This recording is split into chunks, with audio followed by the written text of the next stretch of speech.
Hello, my name is Sarah Seleznyov. I'm a PhD student at Vrije University Amsterdam, and I also work at London South Teaching School Alliance in Borough, London, where this project was based. The project is called Autism Researching Practice. This project is built on a previous project called Making Autism Research Accessible to Teachers. And at the heart of the design of this project is the idea that there are three kinds of research engagement you can have. The first is a very passive process, evidence-based practice, where teachers take research from academics and apply it to their own practice. The second is evidence-informed practice, where teachers take academic research evidence and combine that through practitioner inquiry into their own practice using their own school data. And the third is where practitioners both engage in and with research in an intelligent way to make changes to their practice. And that's what this project was about.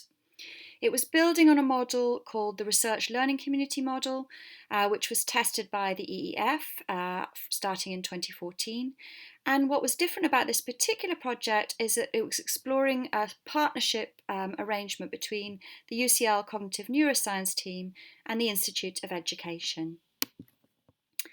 So, the model for the project, there was a research input. This is where the cognitive neuroscience team came in. They provided us with a systematic literature review with underlying articles about the latest evidence in terms of what works for children with autism in the classroom. The Institute of Education framed that learning for participants within a research process. So participants would identify a research question, a sample of pupils to work with. They would design their own tools to gather baseline and impact data. They would design an intervention based on the research evidence, test its impact, analyse whether it made a difference, and then report back.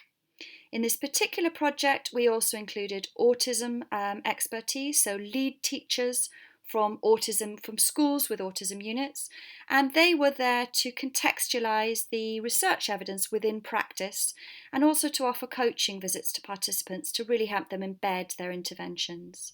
We had support from the UCL Centre for Inclusive Education from Dr. Amelia Roberts. In the project, there were 10 schools.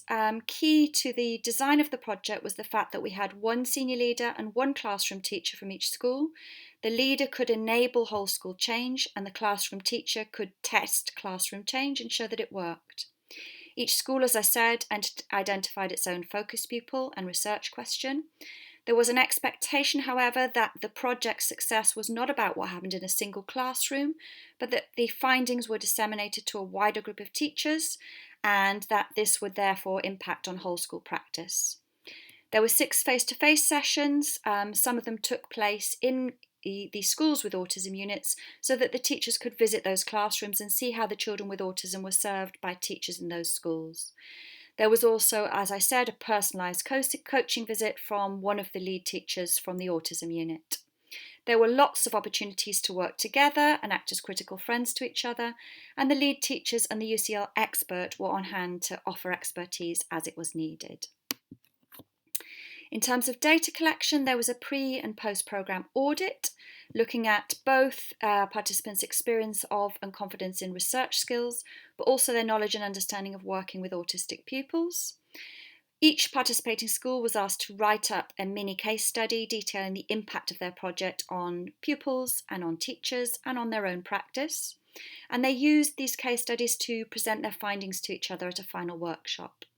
There were also interviews with teachers, the school leaders or SENCOs that were involved in the project and the programme leads, and there was also a short evaluation form at the end of the programme to get their feedback on the different aspects of the programme. There were 3 kind of innovative practices involved in the project which come from the research learning communities model. The first one was the use of impact frameworks. So at the beginning of the project, participants were asked to imagine, for those focused children that they had in mind, what could learning look like if their intervention was successful, and to write positive statements about the learning and the behaviours and attitudes of those children by the end of the year if the project had had the impact that they wanted it to have.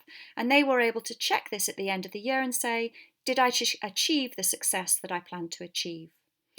We also had a way to enable them to access the quite detailed and academic literature review that came from the cognitive neuroscience team.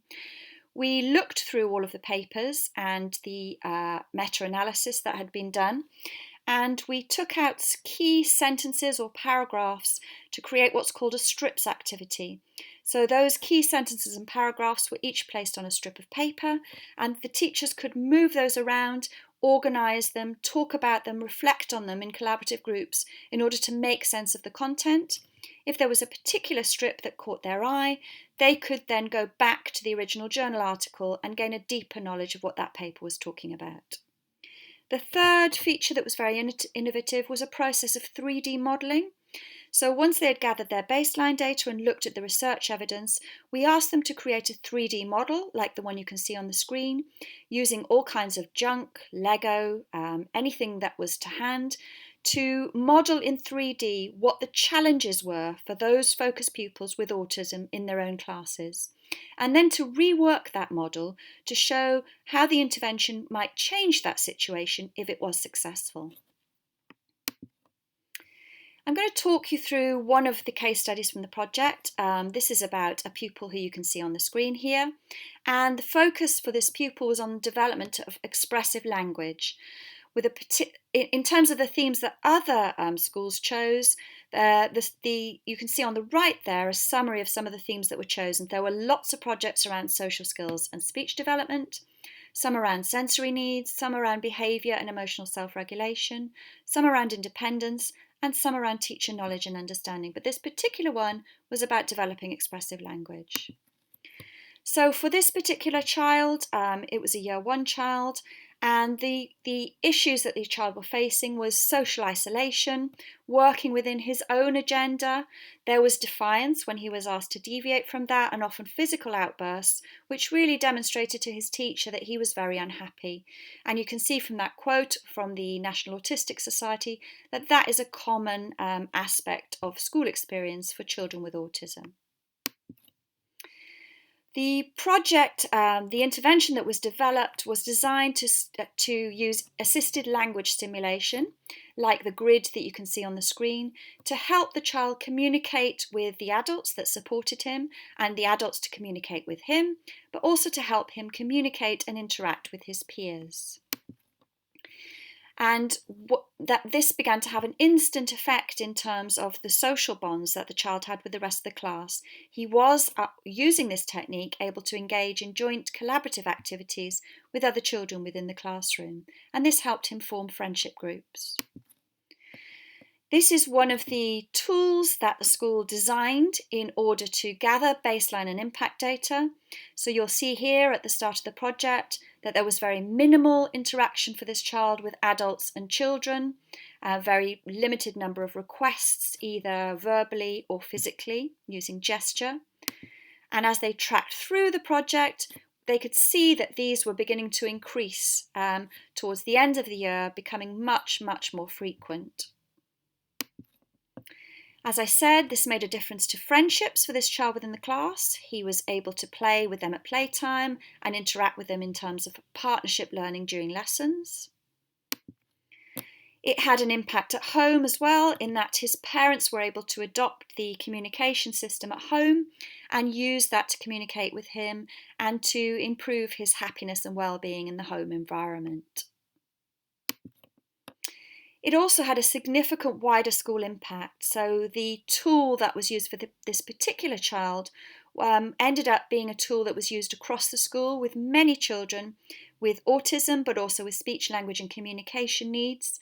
And most of the TAs who supported these children within the school, as well as the teachers, were trained to use it. And it made a big difference across the school to the learning and well-being of children with special needs.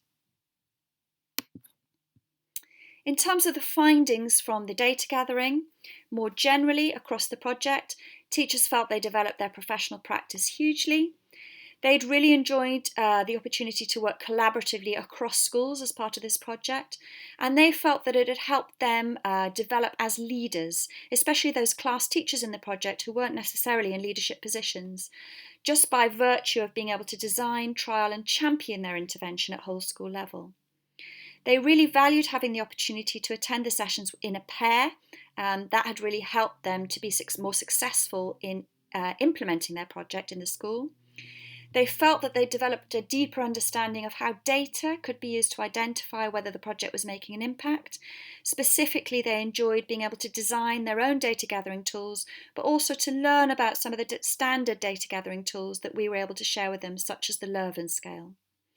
They did feel that the use of the research approach to the project helped promote accountability and rigour as part of the professional development programme.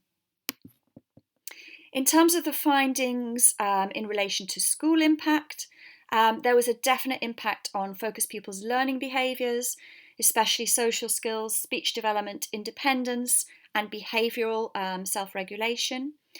It was felt that whilst there was no observable impact on academic performance in terms of numbers or tracking of assessment, that this might happen in the longer term.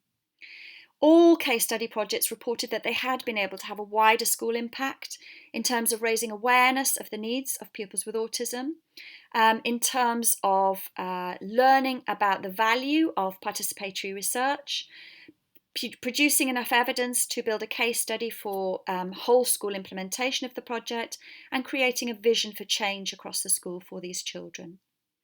In terms of the impact on them as individuals, they felt they had a much better understanding in terms of strategies for working with pupils with autism, particularly how important it is to consider those pupils as individuals and to keep the focus of a study like this small and manageable rather than trying to go huge. They were encouraged to keep small and then scale up when it seemed like it was making a difference.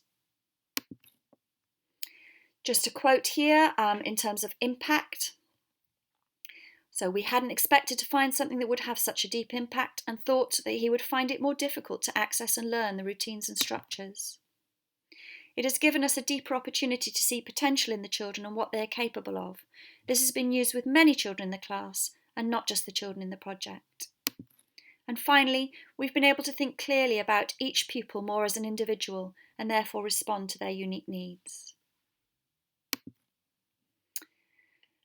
There was an audit, as mentioned at the start of the presentation. Teachers and school leaders were asked to rate their knowledge and experience of research on a scale of 1 to 5.